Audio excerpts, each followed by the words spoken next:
Il était le jeune que tous les jeunes enviaient. Mus'ab ibn Umayr radiyallahu anhu. C'était un jeune d'une famille noble et aisée. Il faisait partie de la tribu des Banu Abdiddar. Il était le jeune homme, le plus élégant des Quraysh. Lorsqu'il passait dans les rues, les têtes des jeunes filles tournaient.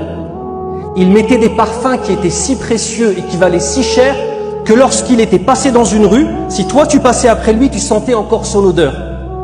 Mus'ab ibn Umayr est passé par là. Il avait les plus beaux vêtements. Et tout ce qu'il avait, c'était sa mère qui lui offrait. Sa mère qui était Khunnes bint Malik, qui était une femme extrêmement riche, mais extrêmement ferme dans ses convictions. Je vous parle de l'époque où il avait environ 16-17 ans.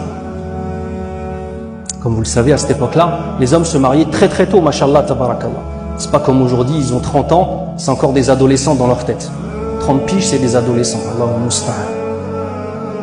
Vers ses 17 ans, il entend le message du prophète sallallahu alayhi wa sallam à Bayt al-Arqam, là où les musulmans étaient persécutés, et toutes les nuits, dans Bayt al-Arqam, le prophète sallallahu alayhi wa sallam se réunissait avec les sahaba radiyallahu anhum pour prier la nuit et pour étudier le dîn en tant que tel. Il a été intéressé par ce message. Il a écouté Rasulallah sallallahu alayhi wa sallam, il a été séduit par le message. Il s'est converti à l'islam, mais il n'a pas dit à sa mère. Puis, au fur et à mesure du temps, son entourage a appris qu'il était musulman. Écoutez-moi bien. 17 ans, écoutez-moi bien.